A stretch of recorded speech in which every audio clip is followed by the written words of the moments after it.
I think it would take a few rounds. Really? But yeah. First of all, Jake is a lot bigger. Jake's a lot bigger. But what weight would they? What weight would they fight? Well, at? I don't think Jake is getting anywhere lower than 205 pounds.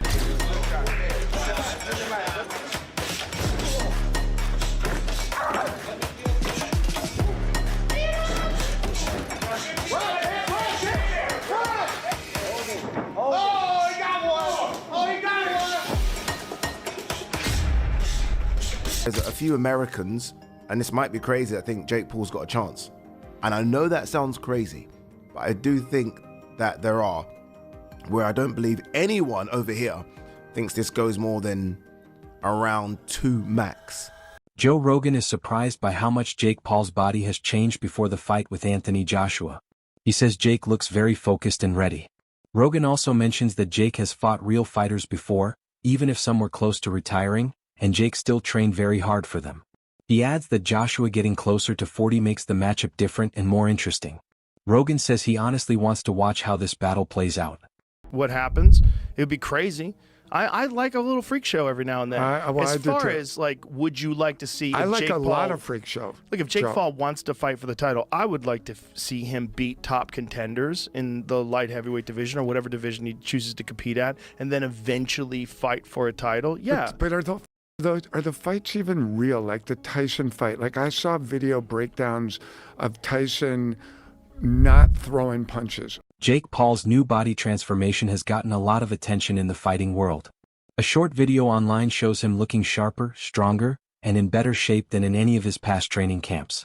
His posture, his tight movements, and his confident attitude make him look like someone preparing for the biggest challenge of his career. With Anthony Joshua coming up soon, this new version of Jake feels like his answer to people who once called him a joke. He seems ready to prove he deserves to stand with real top-level fighters. Fans are shocked at how much his body has changed in such a short time, showing that this camp is about hard work, not just putting on a show.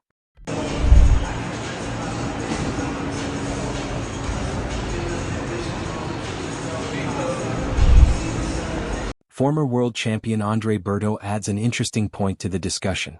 He says most people want to see Anthony Joshua win with a big knockout, but the situation isn't as easy as it looks. Joshua hasn't had many great performances lately, and Berto suggests that this inconsistency makes the fight hard to predict. Meanwhile, Jake has a strong team of skilled trainers who push him to use his youth, power, and fitness the best he can. Berto believes that even though fans expect an easy win for Joshua, the fight depends on which version of Joshua shows up. With Jake getting better and staying focused, Berto thinks this matchup could honestly go either way. A lot of people think you our baby. Like, you one of the first ones, and he gonna always take care of Bert. But then Floyd was as massive as he was. So how you split, how you do that? No, I mean, one thing with Al's always gonna, he got loyalty to, he got big loyalty to Floyd as well. Because they made so much money together. But, it's funny how, he can say whatever he wanna say. You know what I'm saying? It's funny how that, how the fight got, it kind of came about, but they had the Pacquiao and Floyd fight. We all go up there, we check the fight out, good situation. And then just me and my lady, we walking through the casino. What's his name? Rodney Jerkins. Right. You know what I mean? Rodney Jerkins, big music producer. Yeah. Y'all can talk to him and ask him. Yeah. Rodney Jerkins, well, he runs up on me. Some experts look at Jake Paul's training from a money point of view. They talk about how he spars with heavyweight fighters and how both sides benefit. For Jake, fighting bigger opponents helps him feel the kind of power he might face when he meets Joshua. It teaches him to handle pressure, adjust his timing, and stay calm when things get tough. For the heavyweights, the main reward is the money. Training with someone as famous as Jake gives them a much bigger paycheck than they usually get. So these sparring sessions become both good practice and a strong financial chance, making it a win for everyone involved. I'm not an idiot. I know they're getting a lot of money to be there, and it's easy work. But what is in that for Lawrence Okoli, Frank Sanchez, and Jared Anderson? Easy money. I don't know how much he'll be paying sparring partners. I assume to get those caliber of sparring partners in, it's got to be big money. Lawrence Okoli's got a fight coming up. If you're Joe Gallagher, are you go spar Jake Paul? Is that going to help you? No, absolutely not. Are you going to get a bit of profile from it, perhaps? People are going to hear your name? Yeah. Does that help? I remember going to spar with Kessler, and I got 500 pounds or euros for the week. It was the hardest money I've ever earned in my Yeah, life. but how much did you learn from? Yeah, me, bundles. Yeah. What's a Coley learn? I don't get it. No. I mean, I do get it, the money. But when you got a fight coming up, I'm thinking, really? Are you going to get anything out of that sparring that's going to help you in your fight? Maybe you are. Maybe I'm just completely diminishing Jake Paul's ability, but I'm struggling. I really am. Fair play to Jake Paul. I mean... And you're right, there's a bit of a conflict there because Joshua used to manage him. Yeah, it was through 258, right? Yeah. But surely they're smashing him to pieces. Surely Jake's going, oh, what the fuck? This is fucking horrible. Every single one of those 3 fighters there could annihilate him in a round. Yeah, so are they not doing that? I've got so many questions. Brendan Schaub and Brian Callen share a different view, focusing on Anthony Joshua. They say Joshua needs to understand what he represents when he steps into this fight. For them, it's not just about winning, it's about protecting the reputation of boxing. Since the fight will stream on Netflix, millions of casual viewers will watch, and many will judge the sport based on how Joshua performs. Schaub and Callen say Joshua must treat this fight like a message to the world. He needs to enter the ring with focus, discipline, and strong determination, showing why he is still one of boxing's biggest stars. They stress that this is not the time for fear or second-guessing. But, again, if mentally he's not like, all right, I got a job to do, I'm representing boxing, a lot of American fans don't know me, this will be the most watched thing on fucking Netflix ever for sports-wise, so I got to make a good, showing. Hopefully he has that approach. I assume he does, because he did with Francis, he was like, nah, bitch, the train stops here. Yeah, And Tyson Fury's a little more of a character. Hey, wow, what are we gonna do? Let's move around a little bit. I remember when he caught Klitschko with that uppercut, Anthony Joshua. And he got caught. He got set down. Klitschko, yes. And Klitschko is a big man. You're just dealing with literally a different ecosystem, man. But that's what makes it, that's why it's a brilliant move by Jake. Because his fan base is like, oh my God, Jake, it's David versus Goliath, literally. It's this YouTuber Disney kid. Look how far he's come. He's actually going to do it. What if he wins? So there's that demo of his. And then there's the rest of the world who go, and they're so off on this, but they go, we got to get Jake Paul out of boxing. I can't wait to see his head get knocked off by Anthony Joshua. And that's the majority, right? So those two worlds mix, and you get the most watched boxing match on Netflix ever. More so than Mike Tyson at fucking 77 in a fake sparring match. This, So if you're Jake, it's brilliant. Yeah, it is. Okay, so let's go through it. Let's say Jake gets knocked out 1 minute. Okay. Sports analyst Ade Oladipo adds more to the conversation by pointing out the changes Joshua has made in his training. He says Joshua has updated his style, improved his rhythm, and is taking this fight very seriously. At the same time, Oladipo believes Jake isn't clueless either. Since Jake knows Joshua is changing, he has probably made his own adjustments, trying new techniques and improving small details that might help him. Oladipo says Jake understands that this chance requires his very best. Because both fighters are changing and improving for this matchup, he believes Jake has a real chance to create a moment that shocks everyone. AJ is now training with that camp. And I mean, if you are Jake Paul, I mean, shit just got even more real. So AJ's taking it that serious. He's now training with the Usyk camp, not just for your fight, but for fights going forward. This isn't AJ saying, okay, you know what, I'm just going to train myself. Just get in shape and maybe just train with my amateur coach. This is AJ saying, no, we're going to train with Usyk's team. And I'm basically meaning, or I'm saying, I'm going to get in the best shape of my life. You want me to get down to 245 pounds? No problem. We've done that before, and that was one of my best performances before. Obviously, I'm talking about AJ versus Usyk too. So, I still can't believe it's happening, but it is happening. It will do incredible numbers. I've said that I think it will do numbers as big as Canelo Crawford. Some people have laughed at that. Don't laugh. Honestly, because Canelo Crawford over here, it would have been a small, minute percentage of people that would have watched it on Netflix over here. AJ fighting over here, everyone's watching it. Everyone's watching it. Everyone's watching it in Africa because that's the impact AJ has. And obviously everyone's going to be watching it in America because of Jake Paul.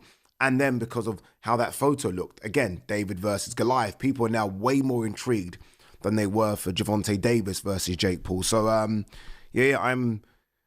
intrigued as to how it looks in the first 20 seconds, and then I'll be able to just make my mind up as to how long this goes. But I will still stand firm and say AJ should, not will, should get rid of Jake Paul in one round. Should. And if he doesn't, then I don't know what that means.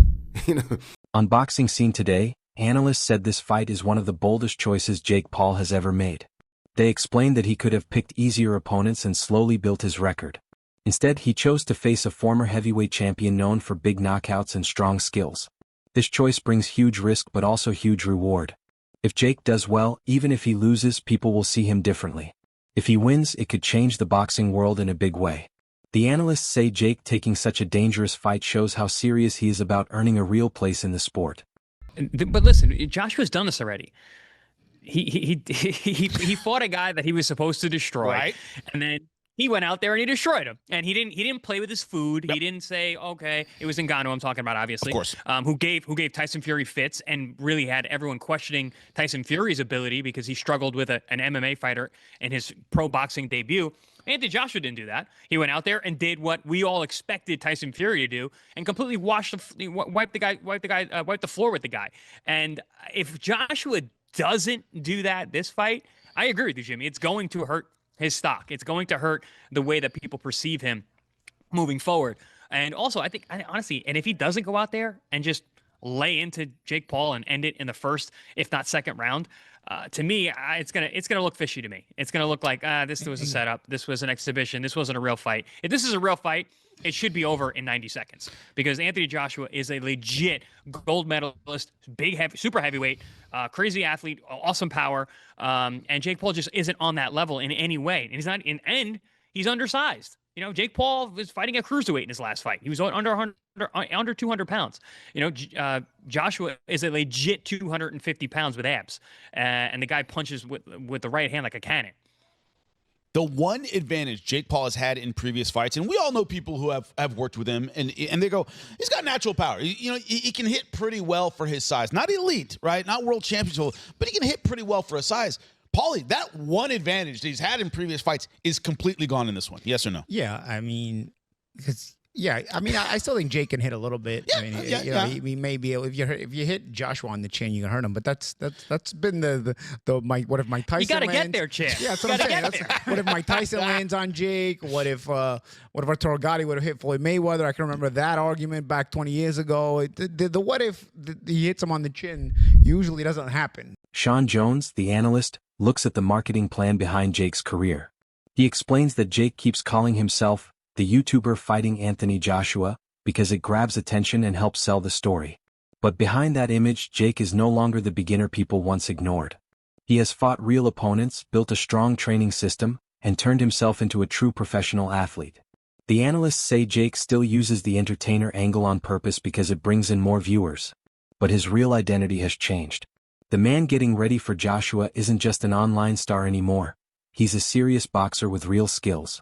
Does is he still positions himself as a YouTuber, as a Disney star. I'm just a YouTuber, guys, and I'm going up against Anthony Joshua. All the cards are stacked against me, and I think people still buy into that narrative. Jake Paul is a bad boxer. He can't box. When I've seen pretty notable boxers say, look, Jake Paul is decent. I've seen a few people on my last video saying, how dare you say Jake Paul is a decent boxer. You've got to remember, when I say Jake Paul is decent, I'm not talking about within the context of being a world champion. I'm just talking about he's learned to box pretty okay, better than most people. He has actually beaten a couple pro boxers. Now, I know once again we have the caveat that the last pro boxer he fought wasn't a full-time boxer, hadn't fought in a couple of years, and his last 2 fights were losses. I get it, but he has still fought like 2 or 3 pro boxers, so he can box, but there are different levels to being able to box. Everyone can box. It's just to what level. Jake Paul has been doing this since, was it 2018, his first fight, or 2019? We're going into 2026. It's like 6 years, 7 years. He's been training consistently with a good team. How do you Jake Paul haters not understand that? Even you, if you trained for that long and you've got millions of dollars sparring pro fighters in your fight camps, you're going to get pretty decent. Oh my God, it's not hard to understand. Try and drop the narrative that I hate Jake Paul so much, he's this, he's that, he's a knobhead, he can't box. Yeah, he might be a knobhead, he might be a divvy, but he can box. But I'm not saying he can box to the level of Joshua. Fucking hell, listen to the friggin' context, will yous? Little Josh is signed to my enemy, Eddie Hearn. Combat analyst Luke Thomas looks at the matchup in a very technical way. He says Joshua isn't just a big athlete, he's a very skilled one. His experience helps him spot patterns fast, understand what his opponent wants to do, and apply smart pressure. Thomas says Joshua's biggest strength is his intelligence in the ring. He knows how to slowly break an opponent down by controlling distance, timing counters, and causing mistakes. Thomas believes Jake must be ready to face not just power, but a smart, careful fighter who has been at the top of the heavyweight division for years. To survive, Jake needs to stay disciplined, avoid wild punches, and fight with calm, clear strategy. He just hits really hard for that weight class. Anthony Joshua is a gigantic 6'6" heavyweight. Now, he is coming off of a devastating KO loss himself to another big heavyweight named Daniel Dubois. This was a big show. But Jake Paul, while, has a decent pop for a guy who has not been doing boxing that long, it's almost incomprehensible. This is the kind of thing the state would never have regulated before. They now seem much more open to it than they ever once were. But I also think that there might be something happening, and this is, I'm speculating. I want to be clear. I'm not giving you skinny, but I don't understand how you can go from a bout with a guy that you are massively oversized against, who's very good, to one who you are massively undersized against, who's also very good, who's a devastating, dangerous puncher. It's like, does he owe Netflix something? Is he feeling the heat to produce for them because the Gervonta fight kind of fizzled out for all the reasons that it did? I honestly don't know, but I'm not even doing a bit here. I'm legitimately concerned for his health. It looks like Rocky's facing off Ivan Drago. When you look at their pictures standing, it looks like something that's cinematic that you'd be like, that would never happen in boxing. Right. Honestly, maybe even a little bit worse than that, just in terms of the size of Anthony Joshua. I want to make a caveat. I've been covering this industry for so long that I've just seen so many crazy things happen that, yes, we cannot rule out the possibility that Jake Paul could win here. Again, he's got a little bit of pop, and Anthony Joshua is coming off of a devastating KO loss. But the difference in ability and the difference in accomplishment and the difference in size and the difference in what they've shown is so enormous that I'm honestly shocked. Michael Bisping adds a viewpoint focused on entertainment. He knows many critics dislike this matchup and think the skill gap is too big, but he says that this very controversy will bring huge interest. He compares it to the Tyson versus Jake fight, where even though many complained, millions still watched. Bisping thinks this fight will be the same. The mix of curiosity, arguments, and excitement will make people tune in to see if Jake can really stand in the ring with someone as experienced as Joshua. In Bisping's view, the public won't be able to stay away from watching what happens. Exhibition matches, right?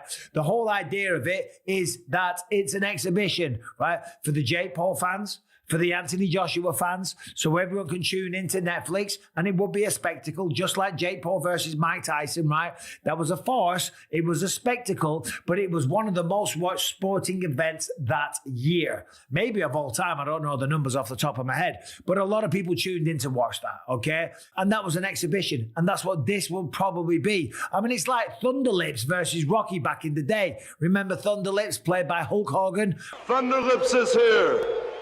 In the flesh, baby. Oh my God. Right? He goes up against Rocky Balboa. Rocky 3, by the way. Love the Rocky movies. Some of the best boxing films of all time. And what happens? Thunder Lips is going absolutely mental in the ring. Okay? He's trying to kill Rocky Balboa. Picks him up, throws him out the ring. Rocky gets in there having a good old-fashioned tear-up. And then at the end of it, Thunder Lips wants a picture because it was all bullshit.